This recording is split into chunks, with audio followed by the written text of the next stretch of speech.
ay sa dami niyan, pag sinabing Lion's Den, maliit ang lugar na to. No? Nung nilagay sa doon sa gitna, nagtulad siya sa Diyos. Walang nangyari sa kanya. Ganon tayo na kung magtiwala sa Diyos. No? If you start trusting God, yung pag-iingat niya, yung kapayapaan, saka lang mangyayari sa buhay mo. Pag hindi ka nagtiwala sa Diyos, you are not protected. Kasi pag sinabi mong may Diyos ka, pero hindi ka naniniwala sa Kanya, you insult the God who created you. Insult ko yun. Parang ang liit ang tingin mo sa Kanya na wala siyang magagawa sa iyo. Diba? Kaya kung titignan natin, no? Dahil sa naging sitwasyon ni Daniel, naging blessing ito sa hari. Pero bago nangyari yun, yung mga naggumawa ng batas para ipatapon si Daniel sa leon, sila ang sumunod na pinatapon kasama ng pamilya. No? Sabihin mo, anak mo na walang kinalaman sa naging desisyon mo, damay. Kaya napakahalaga sa isang magulang, dapat tama ang desisyon mo sa harapan ng Diyos. Tama ang pamumuhay mo sa harapan ng Diyos. Para hindi magsakay ang anak mo. No? Amen. Ganun kahalaga yun.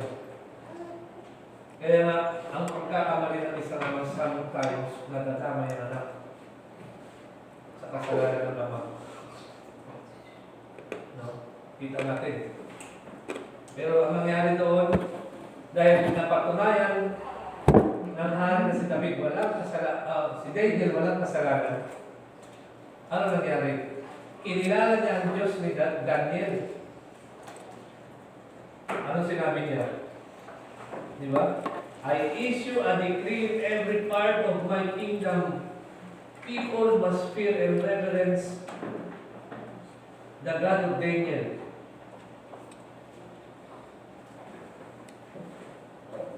No? For He is the living God. His kingdom will not be destroyed. His dominion will never end. Unti-unti niyang nakikilala ang Diyos. He rescues and saves. He performs signs and wonders in the heavens and on the earth. He has rescued Daniel from the power of the lions. Alam niyo ba yung inisyong decree ito ni King Darius? Hindi lang ito sa isang bansa. Lahat ng bansa ang nasa sa kanya. Ganon siya kamakapangyarihan. Hindi isang bansa lang ang hawak niya. Hindi kagaya ng bansa natin ngayon. Bawat bansa may kanya-kanya ng presidente, pero doon hindi. Kung ano yung nasakop mo, ikaw pa rin ang mamumulot ko.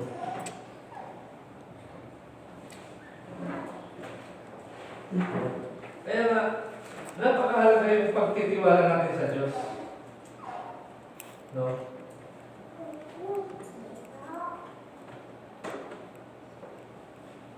Kaya the moment you trust God is the time you will have peace. Doon ka lang magkakaroon ng kapayapaan. Kahit may problema ka, nakakatulog ka. Kahit may problema ka, na pinagdadaan, nakakain ka. No blessing yun. Amen. Kasi alam niyo, yung kapayapaan hindi nabibili. No.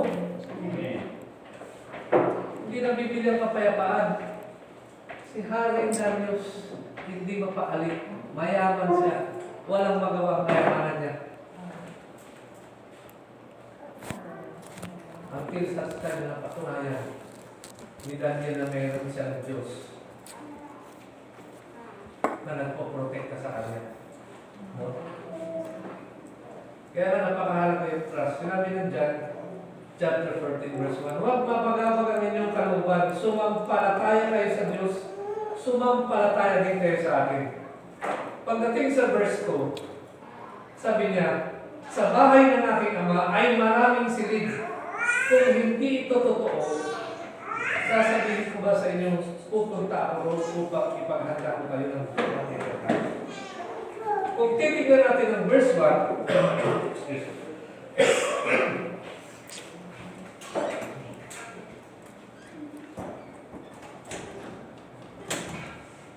Kung titignan natin ang verse 1, ang sinasabi, huwag kayong mapag-alala. No?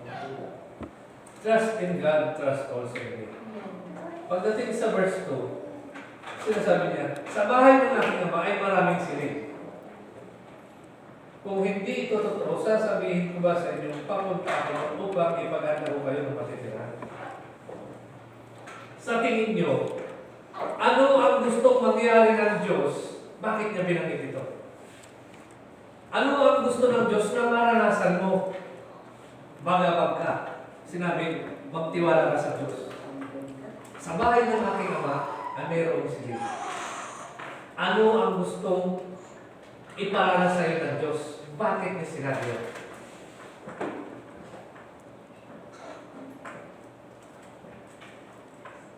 Ano ang gusto ng Diyos na maranasan?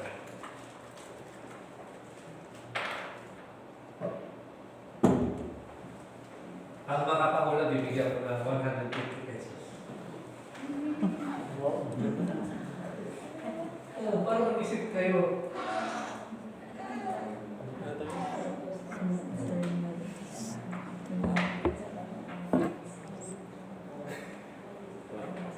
Sacrifice mo na ako. Pambili ko ito ng pamalingki ko. Babawasan ko muna yung pamalingki ko para may paghalo-halo yung mananalo.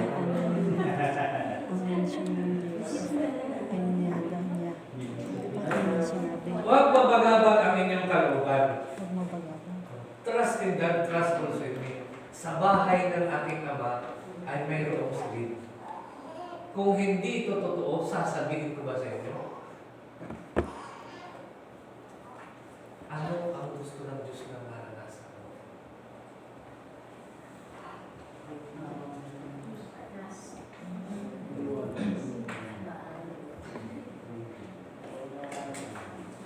Pag magbigay ako ng clue, babawasan ko ito ng 50.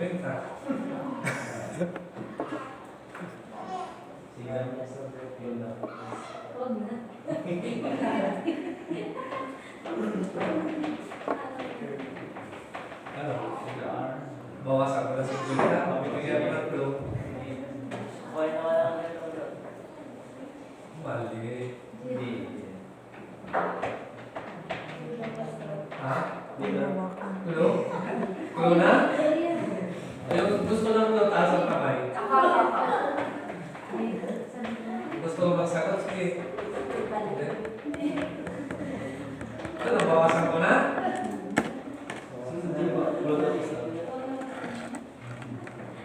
Clue. Sa English, letter R.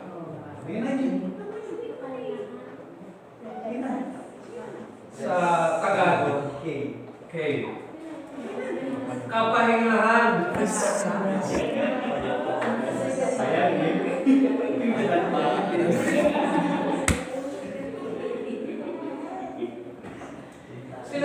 Sinabi ni Jesus Christ, sa bahay na natin naman, ay mayroong silid. Anong ginagawa sa silid? Anong ginagawa sa kwarto? Walang papahinga. Pero ang gusto ng Diyos, magkaroon ka ng kapahingahan. Imbis na mabagabag ka, magtiwala ka sa Kanya para magkaroon ka ng kapahingahan. Diba?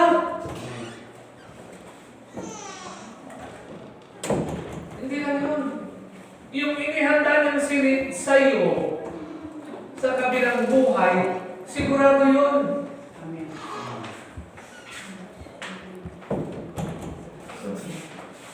Kaya napakahalaga na magkaroon ka ng kapahingahan. No? Sinabi ng Matthew 11:28, lumapit kayo sa akin, kayong lahat ng nahihirapan, lubhang nabibigatan, sa inyong pasanin, at kayo'y bibigyan ko ng kapahingahan. No? Lahat tayo dito may pinagdadaanan, lahat tayo nabibigatan, lahat tayo nahihirapan. No? Pero pinakamahalaga, tiwala tayo sa Diyos. Lumapit ka. Kahit alam mo sa sarili mo marami ka nagawang kasalanan, hindi yung rason para lumayo ka. Kailangan mo lumapit. Amen. Hindi ka susupatan ng Diyos. God is faithful. Walang ibang mabuti kundi ang Diyos. Amen.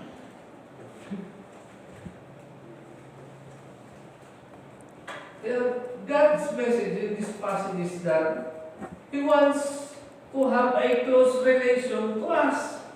Kaya sinasabi, lumapit kayo sa akin. Bakit? Para makilala niyo ako.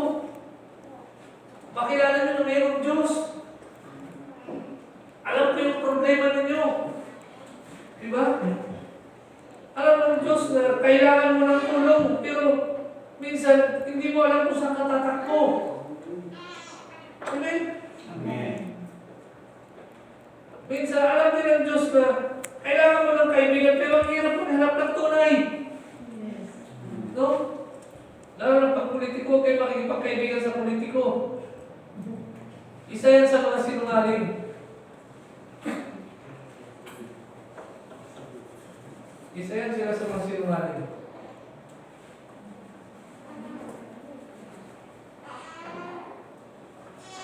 Kung makikipagkaibigan lang rin kayo sa Diyos na.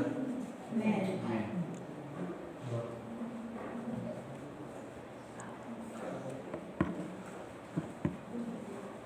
Balik tayo sa verse 3 na John chapter 14.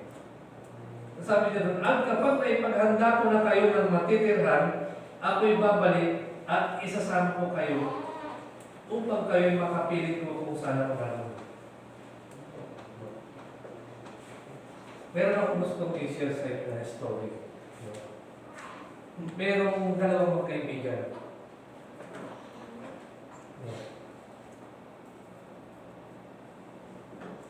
Ngayon, tumawag siya sa bahay. Sa labas ng bahay, tinatawag niya yung kanyang kaibigan. Ang pangalan ng kaibigan niya, Aaron, tsaka si Alan. Sabi niya, Aaron! Sabi naman ng kaibigan niya, kasi childhood friend talaga sila. Talagang close sila ng kaibigan. Ngayon, itong si Aaron, bagong kasal, at sabi ng asawa niya, yung kaibigan mo na yan, nangungutang yan sa mga kasamahan natin dito sa village. Nalugi siya sa negosyo niya. Sabi niya, huwag mong pahihiramin yan. Di lumabas ngayon siya. Nung narinig ng tinatawag siya, lumabas ngayon siya.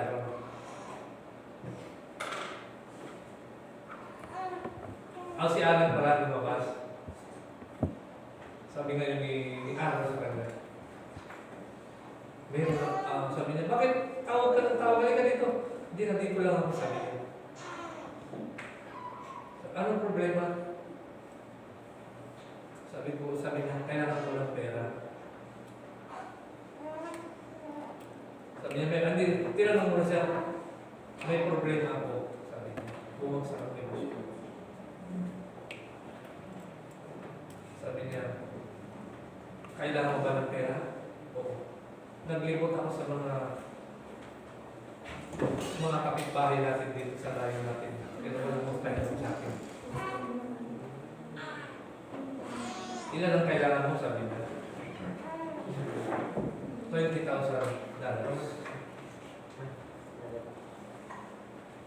So sabi niya, sige, sandali lang. Pumasok siya sa bahay niya. Kinuha niya yung $20,000. Mabago pala siya pumasok, sabi niya. Bakit, sabi niya, bakit nauna kang lumapit sa mga kapitbahay? Hindi ka dapat sa akin ka muna lumapit. Sabi niya, nahihiya ako sa'yo kasi bagong kasal ka. Ayaw ko mag-away kayo ng asawa mo. Sige, sandali ko kuha ko. Hindi pumasok sa bahay niya, inuha niya yung pera. Kita lang sabi niya. Ano yan ibibigay mo? Sabi niya, hindi.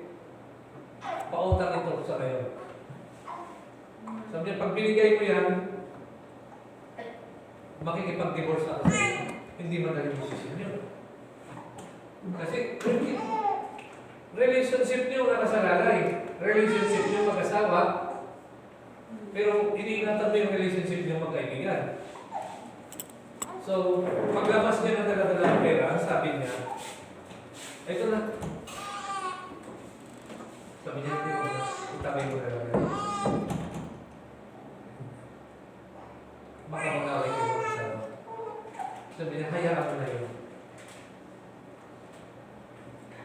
Alam mo naman yung asawa ko, pag nakausap ko yun, maayos naman yun.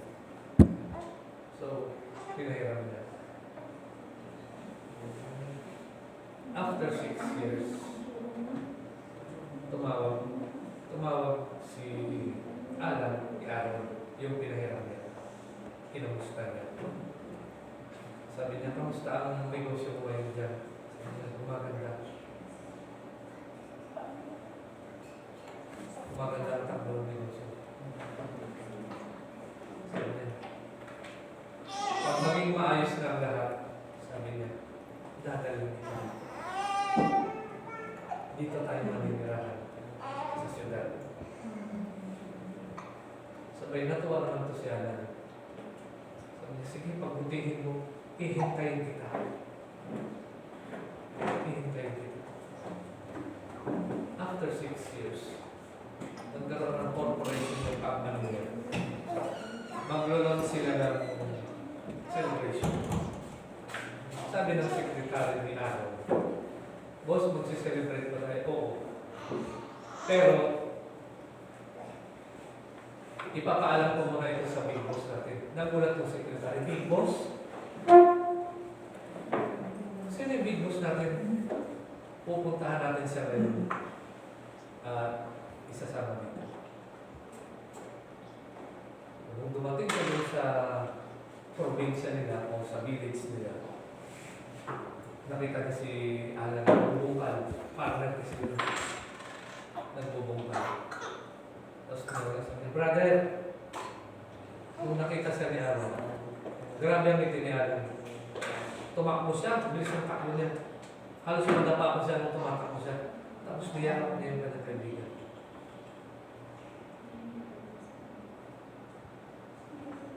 Sabi niya, ay ba, nandito na ako. Kagaya ng pangako ko.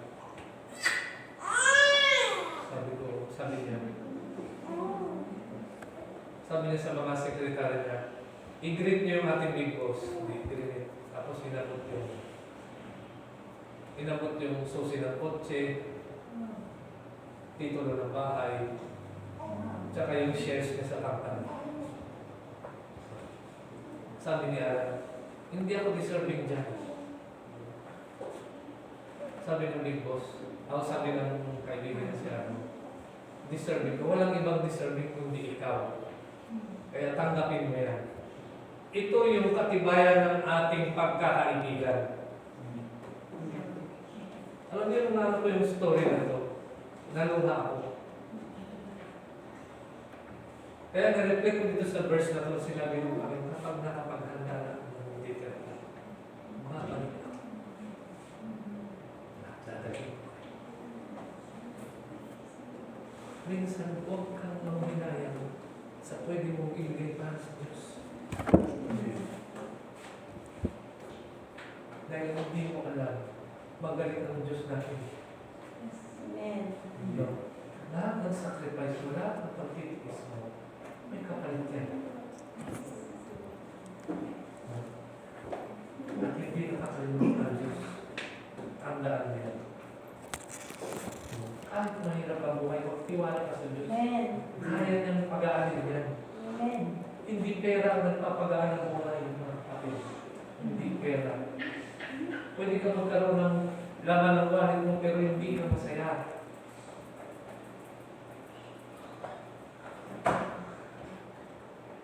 Pero kahit wala kang pera, Pag marunong ka magtiwala sa Diyos, umasa sa Kanya, Amen. kaya niya i-provide yung mga pangangailangan mo. Amen.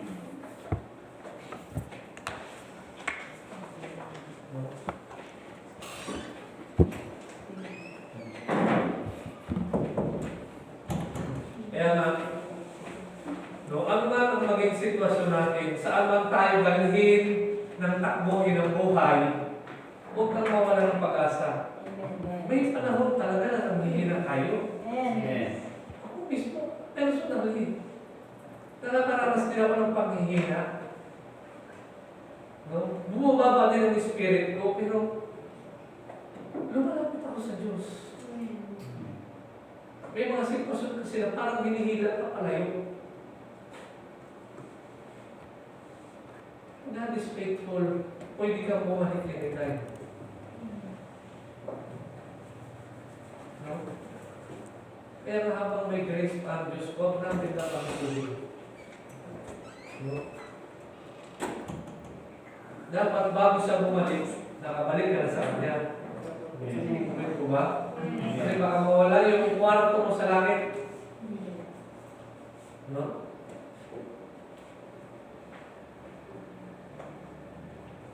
Kaya nga, ang sabi ng Isaiah chapter 40, kahit na ang mga kabataan ay napapagod at nagdulupaypay, ngunit muling lumalakas at sumisigla ang nagtitiwala kay Yahweh.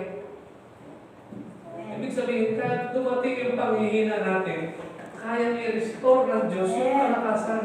Amen. Minsan kasi, pag dumadating yung problema, akala natin problema. Minsan ang problema, nag-disguise yan, blessing pala yan. Diba? Yung dumating ni Daniel, iuhulog sa Lions Den, problema yun. Kung titignan natin sa mata, sa physical eye, problema yun. Pero behind that, it is a blessing. Para ang hari makakilala, at kapag nakakilala ang hari, magbababa ng kautosan ng hari, kasi kumilala sa Diyos. Diba? It is a blessing.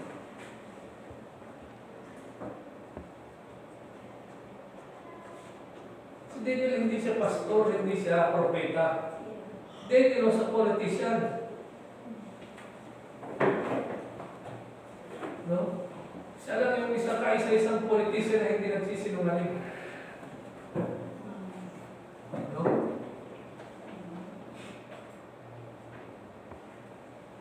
Kaya lalo na malapit ng eleksyon, be wise sa pagboboto ng ating mga kandidato.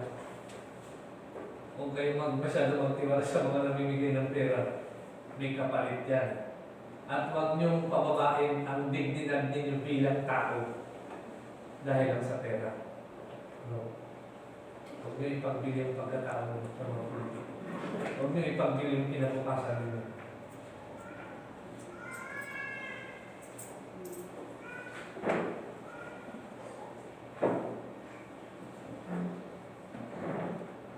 Kaya sabi niya dito, muling lumalakas at sumisigla ang nagtitiwala kay Yahweh.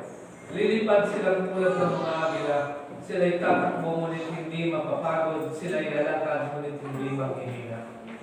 So, kaya nga, pinapalapit tayo ng Diyos yung mga napapagod, napapagal, nabibigatan, kasi gusto niya magpahinga ka. Kapag nagpahinga ka, nagkaroon ka ng kapahingahan sa Kanya, magkakaroon ka ng panibagong lakas. At yung panibagong lakas na yun, ang gagamitin mo magpatuloy. Amen. Sabi ko ba? Amen.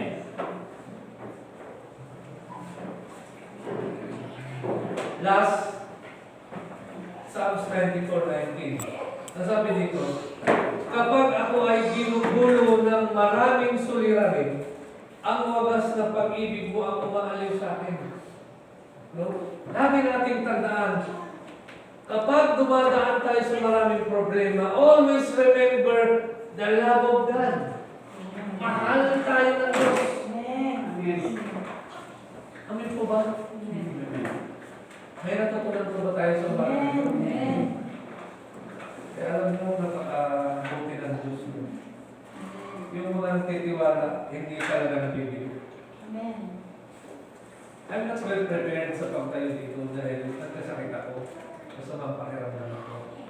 But I'm willing to trust the Lord. Kaya meron ako nasabi sa inyo dahil nagsabi siya sa akin. Amen. No? Kaya napakabuti ng Diyos kasi inahayag niya sa mga magmang. Kaya kung aminin natin sa ating sarili na tayo'y wala, ang Diyos ang magpupuno. Amen. Amen.